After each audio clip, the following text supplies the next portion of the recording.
Hello and welcome into today's edition of the Arizona State Sun Devils Insider Podcast. My name is Kevin Hicks, and I will be joining you today as I have every day for the last month and every day moving forward. Um, Obviously, I'm the lead beat writer of Arizona State Sun Devils on SI, and I'm so fortunate, so grateful to be in this position to work my hardest to give each and every Arizona State fan informative, engaging, and interesting, thought provoking content each and every single day. Um, Daily exercise, as you can see below me. Please follow me on X/Twitter at KX_21 when you get the chance to do so. I will be boots on the ground at practices in Tempe very, very soon, and we'll be grabbing footage of practice when I can, obviously, press conferences, everything in between. And I look so much forward to continuing to provide you with as quality of content as I possibly can. So today, I actually wanted to talk about a little bit of news that just came out a little earlier. So if you haven't seen yet, Arizona State running back Cam Skattebo has signed a 4-year, $5.271 million rookie contract with a $1 million signing bonus, $1.1 million signing bonus with the New York Giants. We all know this drill. He was drafted with the 105th pick in the draft in April by the Giants. Skattebo went on the St. Brown Brothers podcast, Equimanius and Amon Ra, and discussed the draft process. He believed that he wasn't going to get picked by the Giants because he was late for the bus leaving towards the Giants facility when he was taking one of his visits to East Rutherford. He also said he believed that the 49ers were going to take him late in the third round, and that would have been a homecoming of sorts, as he is from Northern California. But it eventually worked out that he is a New York Giant, and now he is stuck in a competitive running back room that will likely be run by committee as Tyrone Tracy Jr. is coming into a second year in the NFL out of Purdue. He had a relatively successful rookie season, and that could be a thunder and lightning duo next to Skattebo. But also, Devin Singletary remains in New York, in East Rutherford, and he has carved out quite the successful career after starting out with a disappointing uh, in a disappointing manner with the Buffalo Bills. So it will be fascinating to see how that shakes out for Skattebo in his rookie season with the Giants. Obviously, his Arizona State career is unmatched. That's something that came straight out of a storybook. Transferred to Arizona State from Sacramento State. The Sun Devils were really the only Power 5 program at the time that was showing any level of interest in him. Kenny Dillingham saw what he had in him and he wanted him. He made it known that he was a valued part of the team moving forward for the last 2 seasons of his eligibility. And the rest is history. Sean Aguano worked his magic again. We will get to that later. But over the course of 2 seasons, Skattebo ran for nearly 2,500 yards and 30 total touchdowns through the ground. Uh, he gathered nearly 900 receiving yards and caught 4 touchdowns, including 2 of the biggest touchdowns of the season for the Sun Devils in 2024. And we all know in 2023, he even lined up to punt the ball in certain occasions. He even lined up at quarterback. It seems like there's nothing that Skattebo is afraid to do, and there's really nothing that he can't do on the football field.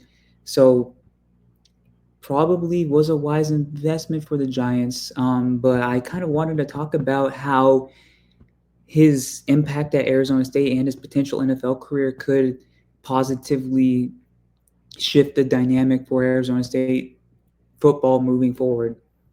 So, as we know, Sean Aguano took over as Arizona State's running backs coach in 2019 under Herm Edwards after winning 4 state championships for Chandler High School. He was considered one of the premier high school coaches in the state and in the country. Um, Took on an already seasoned running back in Eno Benjamin, coached him up. Benjamin didn't have quite the season in 2019 that he did in 2018, but the Arizona State offense was structured differently as well under Rob Likens and Jaden Daniels. So there wasn't quite the same dynamic. So That's fine. Benjamin still had a successful season under Iguano. Obviously, 2020, 2021, you had Rashad White. Iguano helped develop him from a JUCO prospect that was pursued by a bunch of Power 5 programs, but he became a third-round pick. He became highly sought after phenomenal 2020 and 2021 seasons. He was really the engine of an Arizona State offense that didn't get it going to the level that it should have under OC Zach Hill. And we all know X Valade. That was a rough season all around, but Valade has stuck around in the NFL despite being undrafted in the 2023 draft, and he scored 16 touchdowns, ran for about 1,200 yards, I believe. That's another one. Skattebo's just on the latest line of running backs that have excelled under Sean Iguano. That could loom large for a player such as Bryce Roberts, who is currently a junior at Basha High School in Chandler. He is the top-ranked running back in the 2027 class. He is being pursued by Alabama, Texas, Ohio State, and others. And Arizona State is one of them that is pursuing him, and they could have the inside track. Who knows? It's very early in the process, but Dillingham did gift Roberts a golden ticket, which showed basically a signification. Basically signified that he is a priority of the program moving forward, and that they will stop at nothing to secure his trust and his commitment. And that is very, very meaningful. Running backs and other players at positions that are considered premium in the college football game are seeing the tangible success that these coaches are having in terms of player development, in terms of culture building.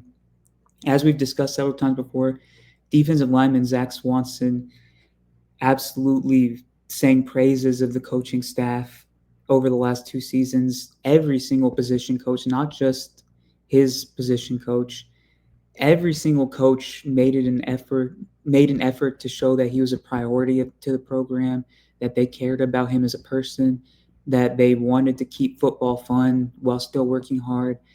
That work-life balance is there with the Arizona State program, and those are things that really could be invaluable in terms of recruiting pitches moving forward. Having Skattebo at the forefront of it as well, a player that was a 0-star recruit going into his college career. He became a superstar in college and now has the chance to carve out a successful NFL career. Imagine if a 4 or 5-star athlete comes in with this level of player development that this coaching staff has, with the track record that every position coach, Kenny Dillingham, Marcus Arroyo, and Brian Ward have built up over the last 2 to 3 seasons. The ceiling of this program is almost infinite as it appears at this absolute moment. There's a lot to like about what Dillingham is doing, obviously, and Cam Skattebo is just a microcosm of that. He is the face of, for no better way to put it, rags to riches. And Arizona State is in a phenomenal spot moving forward. That is the conclusion that most people should reach at this moment in time. Thank you so much for tuning in today. That is all. Once again, the support means everything to me. Follow me on X if you get the chance, once again, at KX_21. Thank you so much once again, and I'll see you tomorrow.